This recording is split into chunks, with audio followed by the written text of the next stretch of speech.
Thank you for joining us for Sermons on Demand from Friendship Grace Brethren Church. We provide these videos as a way to share the pulpit messages and teachings offered at Friendship Grace Brethren Church. If you find these videos a helpful resource, please drop us a note at info@friendshipgracebrethren.com. Now open your Bibles and get ready to dig into the Word of God. This morning we return to the Gospel of Luke. We're in the middle of chapter 9, and we're not going to get all the way through 9 this week, and next week we continue in part 2, Lord willing, of Headed Toward Jerusalem. Last week we worked through Jesus' instruction on following Him. How were you to live in following Jesus? Then Dr. Luke recorded that what has been called the Transfiguration, which is when the physical and spiritual worlds were both visible to the boys, Peter, James, and John.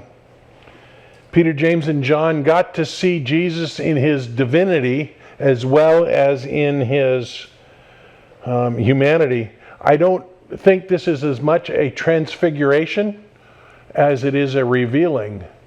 Jesus didn't change. He just was revealed in what His divinity. And then Peter, James, and John got to see Jesus talking about the future events for Jesus, the going to the cross with Moses and Elijah. Two men that were kind of bookends, if you will, in Israel, as they experienced the law from Moses, as they experienced the future from Elijah, the wonderful work of these two men combined. And that event then closes with the best James Earl Jones-like voice coming from heaven telling the boys to listen to Jesus. Listen to Him.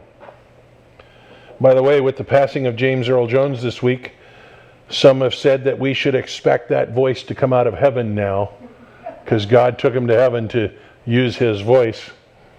I think God could use His voice without taking him to heaven, but we don't even know if He's in heaven. This morning we're going to walk through Jesus casting out a demon. The apostles couldn't do it. Jesus was talking about His pending death, and then an argument by some of the apostles about, well, who's the greatest in the kingdom? They still didn't get it. Dr. Luke has a great deal of information for us, so let's dig into the text starting in chapter 9, verse 37. On the next day, when they had come down from the mountain, a great crowd met Him. Now, this verse is again short on specific information. It actually tells us a bunch, and I think it's very important what it tells us. Jesus and the boys had just been to the mountaintop. They had been to the mountain where Jesus was appearing to them in His divinity, in His Shekinah glory, if you will. Peter, James, and John saw Jesus in a way they have never seen before. They got to see, with the curtain peeled back to the spiritual world, Jesus standing there in His divinity. They got to see Moses and Elijah standing there in their apparent glorified state. This truly was a mountaintop experience for them. Jesus ended the experience by instructing the boys to not tell anyone about what they saw. Now, we all think we know the character and the attitude of Peter. Peter now has this great big secret that is fantastic, and he can't tell anybody. That's torture. That's by definition torture.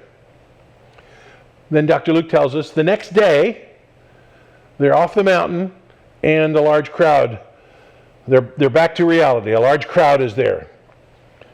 And as happens in the line of ministry, things change. As you're doing one thing, something else happens. We go through some special experiences only to have to return to reality afterwards. Sometimes coming down from the mountaintop can cause a person to lose focus on the mission. In this verse, Dr. Luke is reflecting that that their ongoing ministry doesn't occur on that mountaintop experience. We don't get to minister on the mountaintop. We minister in the valleys, in the gutters. We minister where everybody is. We actually face life and we face ministry apart from the mountaintop. We get to go to the mountaintop once in a while, and then we're back to reality. Dr. Luke also uses this verse to set the stage for what's coming, dealing with crowds and the pressure of dealing with so many pressing issues, all coming upon the disciples at one time. Most of the disciples, all they had to worry about day to day was, were they going to get enough fish to get enough money to feed their family that day? They didn't have everybody else's issues to deal with. Sure, Peter had a mother-in-law who was sick, and he had to deal with those things, but we all have that, right? But in ministry, you have all the pressure of everybody else's issues coming in. Peter, James, and John needed to be prepared for what it was going to be like when Jesus was gone and they were left holding the bag, leading the church. Behold, a man from the crowd cried out, "Teacher, I beg you, look at my son, for he is my only child.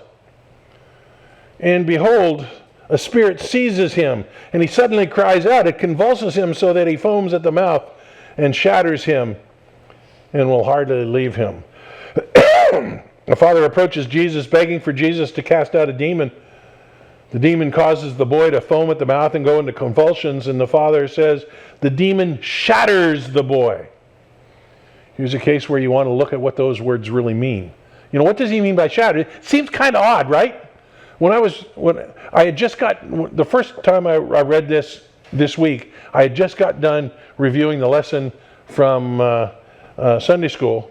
Well, shatter stands out. Let's spend a little bit of time figuring out what that word really, what's really being said here. It's the Greek word syntribon, which is used to speak only of destructive demonic forces. From that, I understand that the demon was causing the boy actual physical harm.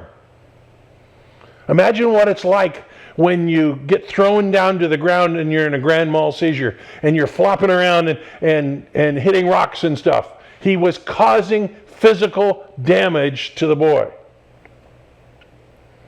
I can't imagine the agony of a parent watching a child go through something like that. And everything that you try doesn't work. I can't imagine the agony of that. But that's where this man was. And he saw Jesus, and he heard about Jesus' miraculous works. And so he came to Jesus and said, "I beg you, this is my only son. Look what's happening to him. Help me." Verse 40, "And I begged your disciples to cast it out, but they could not." Ruh-roh. He even went as far as asking or begging the apostles to cast out the demon. Remember, they'd been given the power over the spiritual world and the physical world. Jesus had sent them out. Now, whether or not this event happened while they were sent out, or maybe it's the 9 that were left while Peter, James, and John went to the mountaintop, we don't know. We don't know when his interaction with the apostles happened. It doesn't really matter. How frustrating it had to be for the dad. How frustrating it had to be for the apostles. You know, they came back from their ministry of the 12 going out, on a high. Look at all the things we did. Peter, James, and John just came back from the mountaintop with Jesus. Look what we saw. And then Dad comes up and says, look, they tried and they couldn't do it. They failed. And my son is still the way he was. Jesus answered, "O faithless and twisted generation, how long am I to be with you and bear with you? Bring your son here." There's 2 sentences there. I have to admit that I've always thought that the response from Jesus was kind of odd. Here's a dad in agony over the kid who is having constant grand mal seizures, and nothing can be done to help him. He went to the apostles and they couldn't help. And Jesus' answer is, "O foolish and twisted generation, how long am I to be with you and bear with you?" I always thought that was odd. And again, in keeping with what Jay Warner is teaching us, why is it like it is? Why does Jesus say what he says? The response has always frustrated me until I really looked at what was happening and to whom Jesus was responding. Some New Testament scholars believe that it was the 9 apostles who were left who attempted and couldn't. And there's some kind of rationality there. We didn't get to go to the mountain with Jesus. We're left here doing the daily work, and they just didn't do it well. They believe that Jesus was speaking to them in this response. I don't think the text tells us that it was during the transfiguration that the man attempted to have the apostles cast out. It would seem more likely to me anyway that it was when the 12 were sent out on their ministry teams. Also, since Jesus castigates the entire generation, I think it's more than just the 9. I think it's the 12. I think it's all the Pharisees and the Sadducees and everybody around. I think it's everybody in Israel that isn't getting it. The entire population, each of these people groups, has varying degrees of the lack of faith. The Father probably had the most faith of all of them. The apostles couldn't cast out the demon, even after Jesus gave them the authority to. The Pharisees thought Jesus was an agent of Satan. The majority of Israel's population failed to see Jesus in the position he held, creator, sustainer of the universe, both the physical and the spiritual worlds. Some scholars hold that Jesus allowed the pressure of the moment of his impending death to get to him, and so he lashed out at the boy's father. That doesn't seem logical. That doesn't seem likely. That's not keeping in character with Jesus. So I completely reject that idea. Jesus never let the pressure of his situation control his actions or his speech. I think Jesus is using this occasion to point out that in general, not everyone, but in general, Israel was not living by faith, not trusting God, and didn't trust Jesus as the Messiah. Despite the fact that Jesus had completed all of those messianic miracles, despite the fact that Jesus was teaching kingdom theology, the majority of the folks didn't get it. They didn't accept it. He's nearing the end of his earthly ministry, yet there's a general rejection of the kingdom theology and practice that he'd been teaching.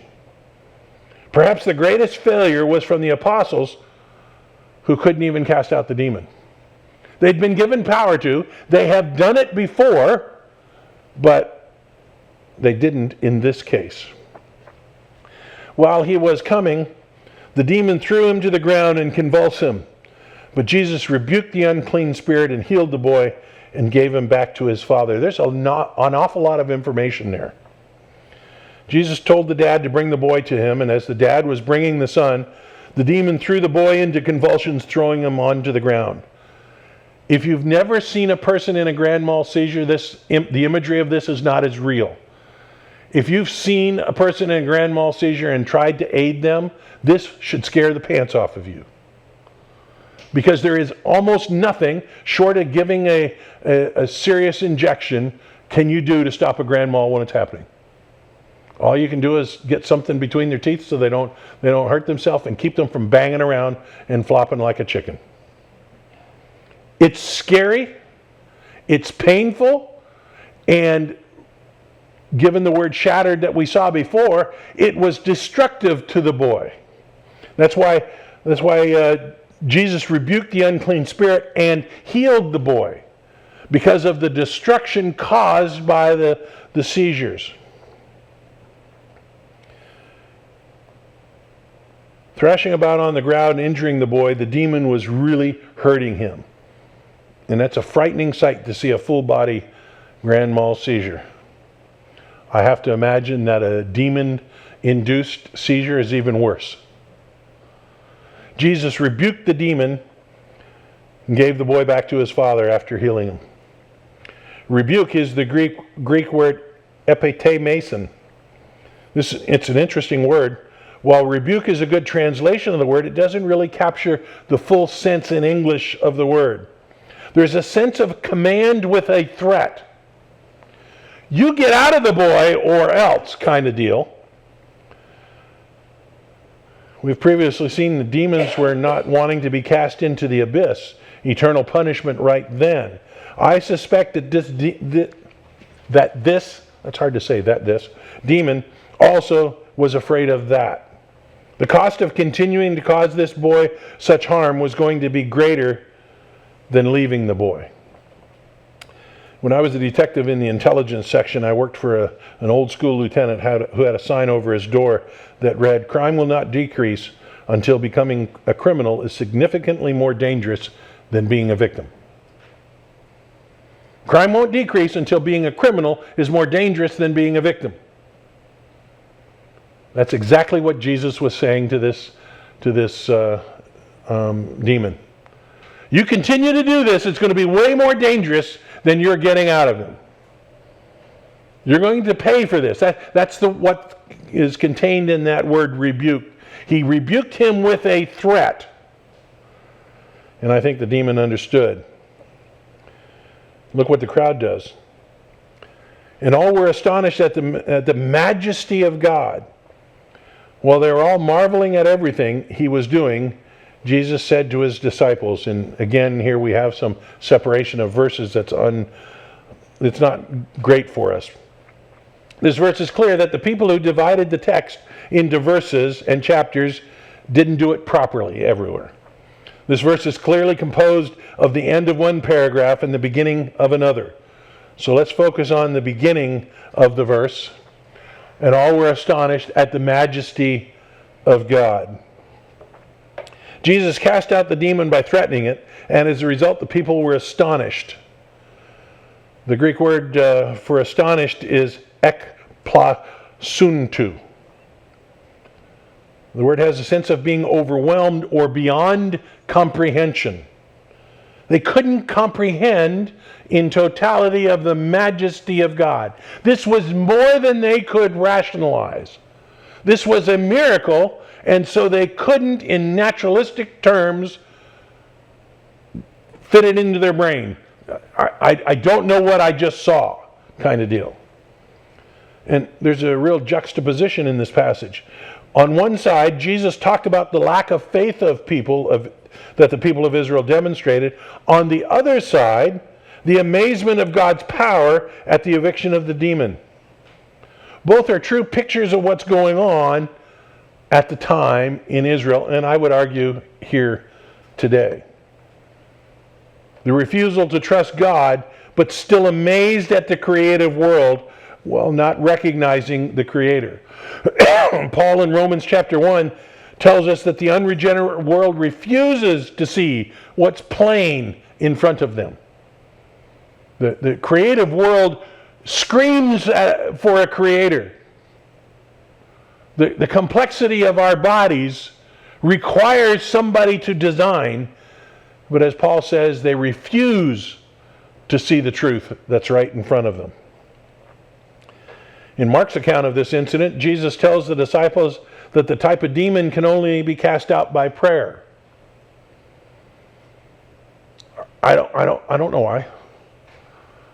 Especially from the apostles who were given the authority by Jesus to do that. The apostles could not cast out the demon because they apparently didn't pray. This tells me that they didn't depend on God's power, but on their own abilities. If it was just the 9, it makes a little more sense because they weren't included in the going to the mountaintop experience, and so they were just going through the actions and not praying and not consulting God's power. If it was the 12, I would see this as being a situation where they had success, and what does success do? Makes us arrogant. I can do that. And they tried it on their own and not, again, asking for God's power. They didn't pray, and they didn't ask God to deal with this situation. And I think that contributed to Jesus calling the generation out for not having faith. Now let's move on to the second half of the verse. But while they were all marveling at everything he was doing, Jesus said to his disciples. Dr. Luke now begins to change the narrative a little. He changes topics. He begins a new paragraph. The scene is that the crowd is overwhelmed by the obvious work of God in their midst. So the crowd is overwhelmed.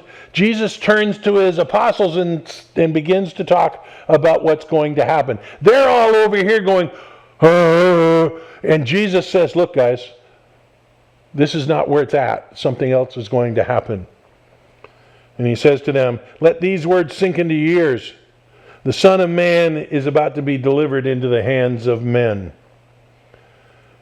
Jesus grabs a hold of the scruff of their neck and says, look, let this sink into those thick skulls of yours.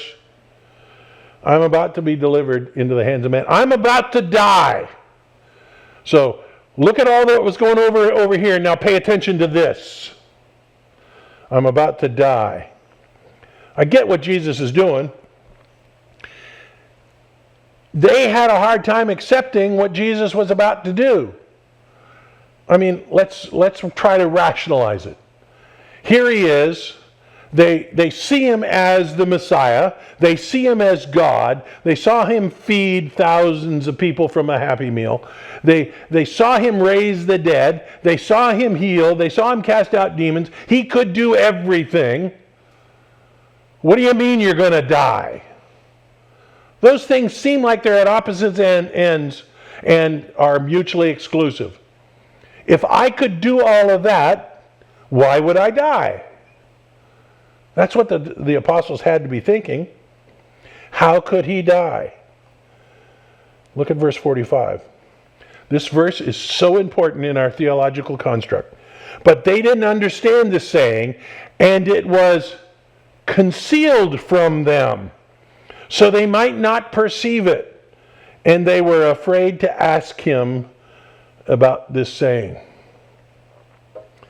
Dr. Luke reveals to us why they couldn't understand it. It was concealed from them. Jesus is telling them the truth, and they can't comprehend it because their minds are not allowed to yet. They had no way to know because God was not allowing them to understand it. I also see in this verse 3 reasons that the apostles were hindered in receiving Jesus' message. They can't understand it. It was hidden from them and afraid to ask them about it. If we extend this out from the apostles to us, it makes sense that we're not all on the same page. Some of us still have things hidden from us.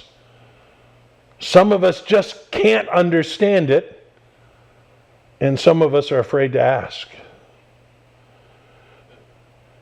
Certainly the majority of the Jews were not permitted to understand Jesus and his mission because Jesus had to be rejected. We saw the reason for that last week. Look at chapter 9, verse 22. Saying the Son of Man must suffer many things and be rejected by the elders and the chief priests and the scribes and be killed and on the third day raised. This is not the first time Jesus told them, look, I'm going to go to die. They're not getting it. Now back to verse 45. But they did not understand this saying, and it was concealed from them. They didn't understand because they were prevented from understanding. Even the apostles were prevented from understanding. But what really strikes me about this verse is that they were afraid to ask Jesus for help in understanding. Why? By this time, they'd spent more than 3 years with Jesus. Why were they afraid to ask Jesus to explain? They'd asked Jesus to explain other things. They'd asked Jesus to explain, for example, the parable of the seeds, the sower and the seeds. Why this time were they afraid? I think, based on the way Luke has composed this narrative, I think it has to do with the transfiguration. Granted, only Peter, James, and John saw Jesus in his divinity, and they were told not to talk about it, but those were the guys that were the vocal leaders. Those were the guys that led the troop. Jesus in his divinity, in seeing Jesus in his divinity and then seeing Jesus cast out a demon that they could not, then hearing Jesus say he was going to die soon, they vapor locked. They couldn't understand. There was too much. Here's the creator, sustainer of the universe in his divinity in front of them saying, I'm going to die. How can you accept that? They just couldn't. And they refused to ask. Of course, we're clearly told they were prevented from understanding what Jesus said. Why would God do that? Because at the time it was not right for them to understand the truth about Jesus saying. Matthew records that Peter actually rebuked Jesus for saying he was going to die. No, you're not going to die. Peter doesn't understand the plan. Now, Peter got to hear Moses and Elijah talking with Jesus about the plan, but he didn't understand it. So he rebuked Jesus for saying he was going to die. John records that Jesus told them that what he was doing they wouldn't understand until later. That was on the night of the Last Supper when he's teaching them about communion and teaching them about what's coming, the sacrifice he's about to make. You're not going to understand it now, but there is a time coming when you will. They would become the foundation, part of the foundation of the church age, but not yet. Jesus still had to go through the cross. They also had to go through that cross experience. They had to, from afar, look up and see their Savior dead and spend Friday night, Saturday night, Sunday wondering what's next, only to find out he's raised from the dead. They had to go through that so they could understand. It's part of the process of their transformation, so they were ready to become the foundation of the church. But then Dr. Luke changes topic again. An argument arose among them as to which of them was the greatest. This is a proof text that they didn't get it yet, because they are arguing who's the greatest in the kingdom. They weren't ready to be on Jesus' team yet.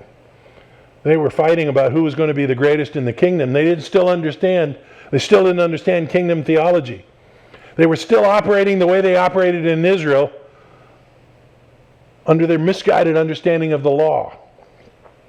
Israel was truly a hierarchical system. The chief priest was on the top of the heap. Then the other leaders, the 70 in the Sanhedrin were the leaders. And then you had elders in every community. The varying levels of Pharisees, Sadducees, and scribes. Everyone knows their position, who is above and who is below them. They live on a ladder system. Everybody knows where you stand. So it makes sense for Peter and the boys to be arguing about who's at the top of the heap.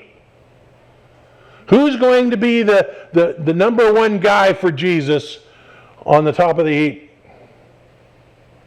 That's the system that they knew. That's the system that they lived under.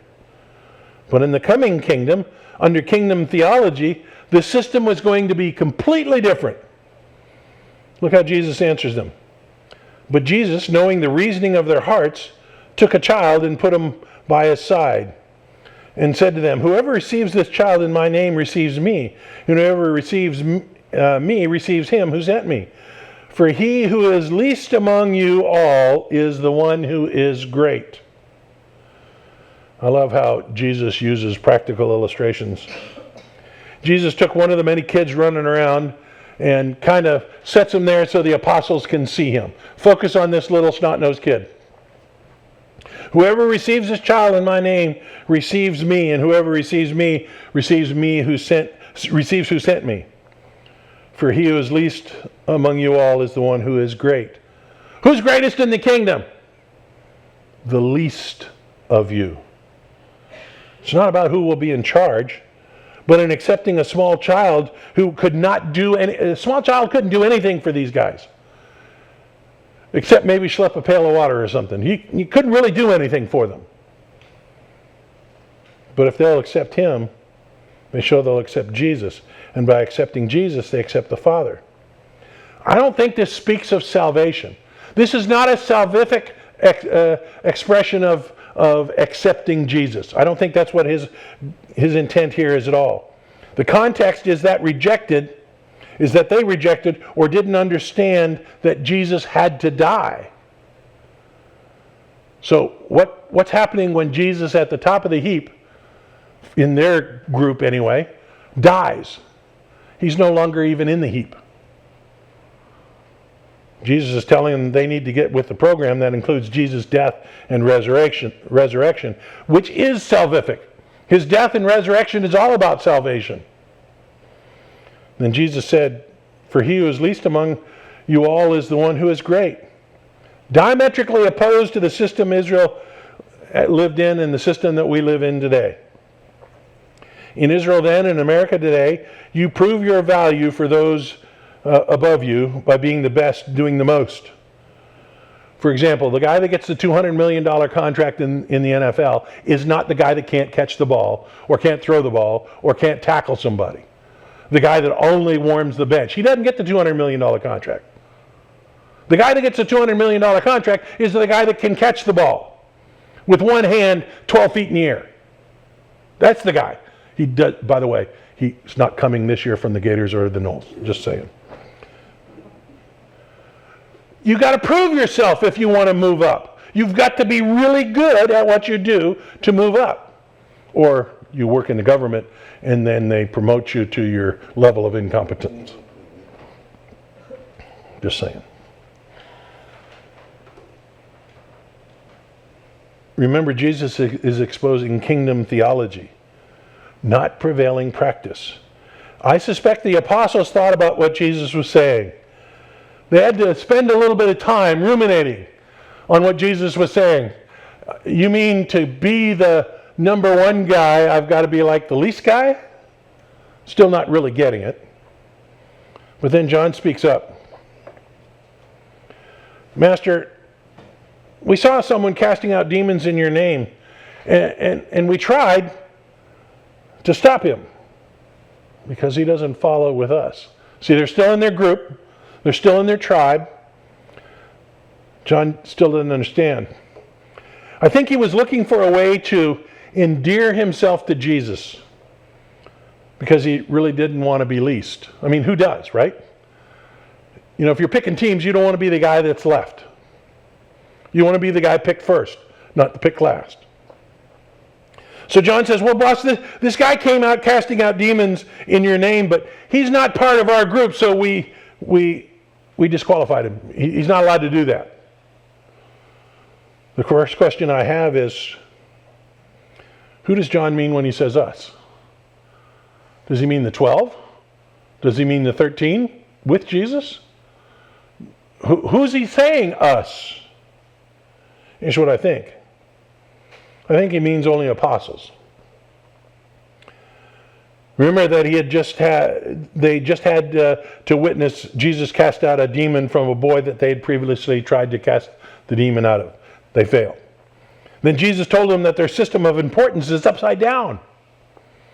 I think John was using this as an occasion to say, well, apparently we've lost our power and authority, but this guy over here, who's not even part of our group, can do it. I guess we're the least in the kingdom. John's saying, hey God, Jesus, this guy over here, he was casting out demons in your name, but he's not part of our group. We couldn't. We're nothing. Okay, we're at the bottom of the list, right? So now we're the top. You understand his rationale of what's going on in his brain? Clearly, John didn't understand what Jesus was saying. But we've already seen that the truth was hidden from them.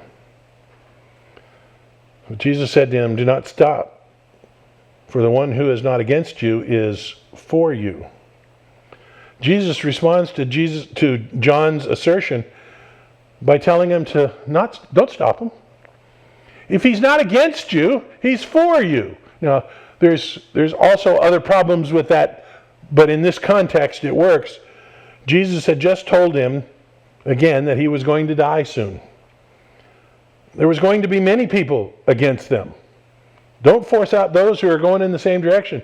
If people are going in the same direction you are in serving Jesus, but they're in a different tribe, let them alone. Let them go. There's no reason to stop them.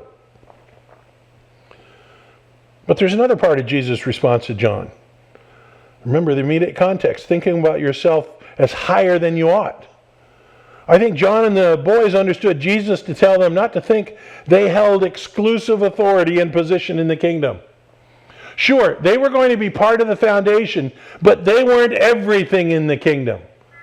Remember, you got to be at the bottom of the list, not the top of the list. They would be part of the foundation. The church was going to be built by Jesus, not them. Climb down off the pedestal you've climbed yourself onto. And just do what Jesus tells you to do. This morning we saw Jesus cast out demons from a boy that the disciples couldn't. That was a frustration for the apostles, but it also amazed the people who were still not ready to see Jesus as the Messiah and God himself. Jesus told his disciples he was going to die soon, something that was difficult for them to accept. Jesus then taught more on kingdom theology than that we discovered the apostles weren't yet equipped to understand. It was hidden from them. Still a mystery, but it's hidden. Jesus told his apostles that the system they had all operated in was upside down. The hierarchical system of Judaism, the high priest and the Pharisees and the Sadducees, that's all upside down. And they would need to turn themselves upside down in order to work in the kingdom theology. Next week, Lord willing, as we finish chapter 9, as we see Jesus enter a Samaritan village, he's headed toward Jerusalem. He's going to what is known by him as certain fate. Let's focus on Jesus, on serving Jesus, and serving the people around us to be greatest in the kingdom. Let's make ourselves the least important by doing the most important. Father, thank you for the reality of what you've told us in your word. Thank you for the truth of your gospel. Thank you for the truth of kingdom theology. How through it we can learn who you are. We can learn what you want us to do. We can learn how you want us to do it. You've been very clear with us that we need to follow you and be obedient to you and do what you've told us. Not what we think is right, what you've told us is right. You've given us some discernment so that we can make those decisions, but we do it based on what you've told us and not what makes us feel better, not what makes us look better. You've told us that's not what's important. What's important is being obedient, not being the star of the show. Thank you for loving us. In Jesus' name, amen. Thank you for watching or listening to this teaching on demand from Friendship Grace Brethren Church. Please consider sending us an email at info@friendshipgracebrethren.com to let us know how this teaching may have helped you. Please also consider joining us in person at Friendship Grace Brethren Church, located at 10251 Metro Parkway, Suite 116, Fort Myers, Florida, just south of the intersection of Metro and Colonial Boulevard. Sunday school begins at 9 and worship service at 10 a.m. We look forward to seeing you in person at Friendship Grace Brethren Church.